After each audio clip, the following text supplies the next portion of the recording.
तो इस एपिसोड की शुरुआत वहीं से होती है जहां से पिछला एपिसोड खत्म होता है। वही बुढ़ा बात करते कि अपन हुमा इमोर्टल के एकदम पीक लेवल पर आ चुका हूं, उससे ऊपर कुछ हो ही नहीं सकता।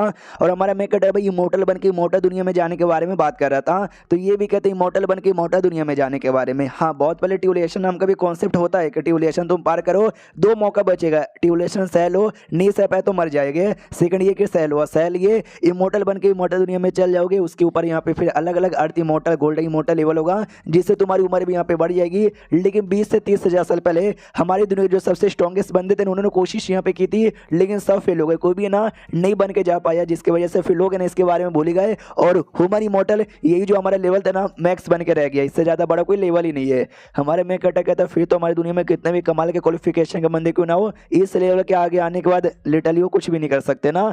जो सुनते वो बुढ़ा भी कहता है उसके बाद ना लिटरली कोई कुछ नहीं कर सकता। लेकिन हमारे में कटो को याद आता है जो रेंज वन हमारे गार्डन में प्लांट यहाँ पे थी, प्लांट की स्पीड, उसका जो फ्रूट है ना बड़ा कमाल का यहाँ पे था।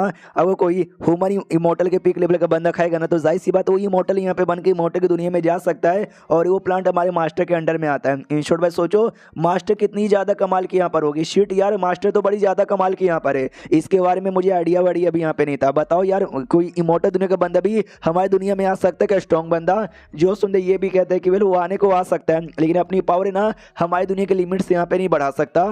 तो हमारा मैं कटा भी सोचता फिर तो इसका साफ साफ यही मतलब हुआ कि मास्टर भी मैक्स टू मैक्स ना ह्यूमन इमोर्टल के पीक लेवल पर ही होगी, क्योंकि उससे ज्यादा स्ट्रॉन्ग बंदा आ ही नहीं सकता।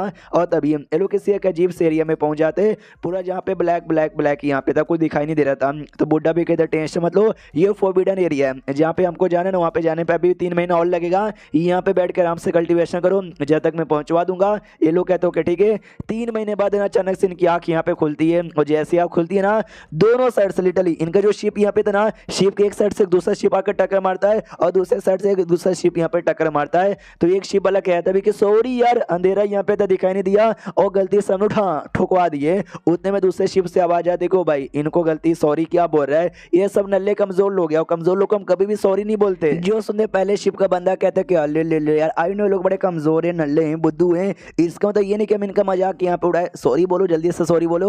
ओ कहता हम सॉरी नहीं बोलेंगे। हमारे मेन का प्लस उसके बाकी सारे बंदे लोग को गुस्सा आता कि अरे दोनों कौन है यार जो हमको इतना नीचे यहाँ पे दिखा रहे।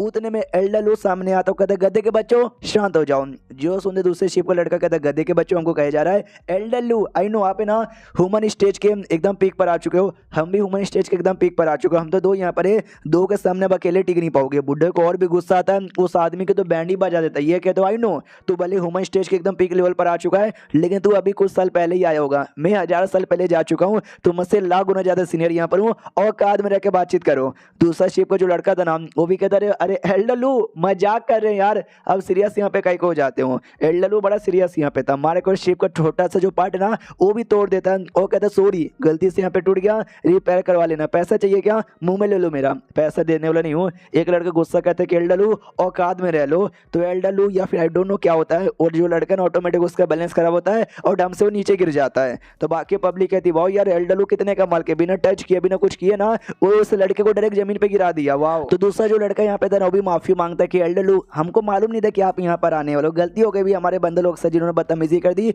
जा रहे हम लोग जा रहे हैं, आपसे पैसे कुछ भी यहाँ पे हमको नहीं चाहिए। हमारा मैं कटा देखता कि वह यार क्या कमाल के बंदे यहाँ पर, दोनों बंदे वो दोनों इनके बराबर स्टेज वाले, लेकिन दोनों में से कोई टिक नहीं पाया और माफी मांग के चले गए। यार मानना पड़ेगा आप तो बड़े कमाल के हो यार। एल्डलू कहता है कि अरे यार मैंने इतने साल पहले से कल्टीवेशन किया है तो इतना कमाल का बन चुका हूँ, तू देखने मेरे से पहले से मेरे से ज्यादा कमाल का बन जाएगा, और देखना भाई मुझे तो लगता है तू आगे चल के इमोर्टल बन के इमोर्टल की दुनिया में भी जा सकता है।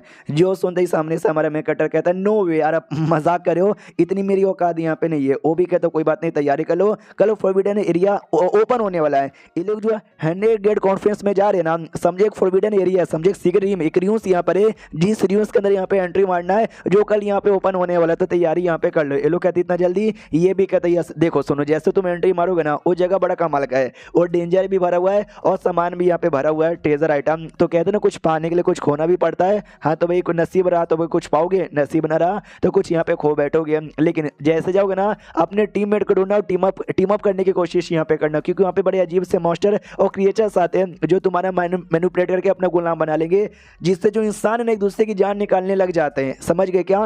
ये लोग कहते हैं यार समझ गए। बुड्ढा फिर एक मैप भी निकाल के देता हूँ, कहता है ये फोरबिडन एरिया का मैप भी अच्छे से याद कर लेना और अपने पास ही रखना। और सुनो इस मैप में तुमको जो रेड डॉट यहाँ पे दिखाई दे रहा है ना, समझना वो एरिया डेंजरस एरिया, वहाँ से दूर रहने का। जो ग्रीन डॉट यहाँ पे दिखाई दे रहा है वो सेफेस्ट एरिया यहाँ पर है, और जो गोल्डन डॉट यहाँ पे दिखाई दे रहा है ना वो समझो या तो सीक्रेट रूम होगा या तो रियूस यहाँ पर होगा उस एरिया में, जहाँ पे तुमको ट्रेजर आइटम मिल सकता है, लेकिन वहाँ पे खतरा भी हो सकता है, तो संभल के यहाँ पे ध्यान देना। समझ गए? ये लोग कहते हैं या हम लोग यहाँ पे समझ गए। और एक सीक्रेट कोड भी यहाँ पे बना लेते हैं, क्योंकि बुड्ढे ने बोला कि वहाँ पे कुछ ऐसे मॉन्स्टर भी आते हैं जो किसी का भी रूप ले सकते हैं, तो रूप लेके गलती से तुम्हारे पास ना आ जाए, तो कोड यहाँ पे बना लो, फिर एंट्री मान ली जाती है। हमारा मैं कट अभी देखता हूँ, ठीक है। तो जो गोल्डन एरिया ना, गोल्डन एरिया में ट्रेजर आइटम यहाँ पे मिल सकता है, तो मुझे भी शायद गोल्डन एरिया के अंदर यहाँ पे जाना चाहिए। उतने में जो लड़की थी सीनियर वो आ जाती है और आते कहती है वाह मेरे जूनियर लिंशवन, लग नहीं था यहाँ पर आते ना, सबसे पहले तुम्हारे साथ यहाँ पे मुलाकात हो जाएगी। अब मुलाकात हो भी गई। एल्डलू ने भी कहा था कि अपने टीम्स के साथ ढूंढ के टीम अप यहाँ पे कर लेने का, चलो टीम अप कर लेते हैं। हमारा मैं कट कहता कोड कोड यहाँ पे बता दो, वो भी कहती है अरे हाँ कोड यार, उसके बारे में तो मैं भूल ही गई थी। हमारा मैं कट सोचते कि सामने वाले ने कोड यहाँ पे बता दिया, समझ आओ तुम्हारा टीम का मेंबर है, कोड नहीं बता पाया, उसने ऐसा नाटक किया फिर कुछ गलत बताया, समझ जाओ तुम्हारा दुश्मन यहाँ पर काट के रख देना। हाँ तो जूनियर कोड नहीं बताती, वो मालूम है क्या करती है, दारू निकाल लेती है और कहती है लो दारू पी लो मजा आ जाएगा। हमारा मैं कटा सोचते एक सच्ची में सीनियर है ना, कहीं कोई बहरूपिया तो नहीं ना है जो दारू पिला के मुझे बेहोश रखे जहाँ से यहाँ पे मरना चाहती है। वो कहती भाई क्या हुआ, दारू पी नहीं रहे हो, अकेला पूरा का पूरा दारू मैं ही पी जाऊंगी। हमारा मैं कटा देखते कि दारू पीने का शौक ने सीनियर को भी यहाँ पे था, यानी सच्ची में मेरी सीनियर है क्या, हो सकती है यार, विश्वास कर लूँ क्या। उसको तो मना करते कि सीनियर यार इतना दारू मत पियो, आसपास कहीं भी डेंजर वेंजर हो सकता है, अगर आपको चढ़ गई तो डेंजर का सामना नहीं कर पाए। तो ये भी कहती है कि मैंने बोला था ना यार मुझे नहीं चढ़ती, मैं तो नहीं चढ़ती, मैं कितना भी दारू पी लूँ मुझे चढ़ने वाला नहीं है, मुझे सिखाने की यहाँ पे कोई भी जरूरत नहीं है। समझ गए क्या?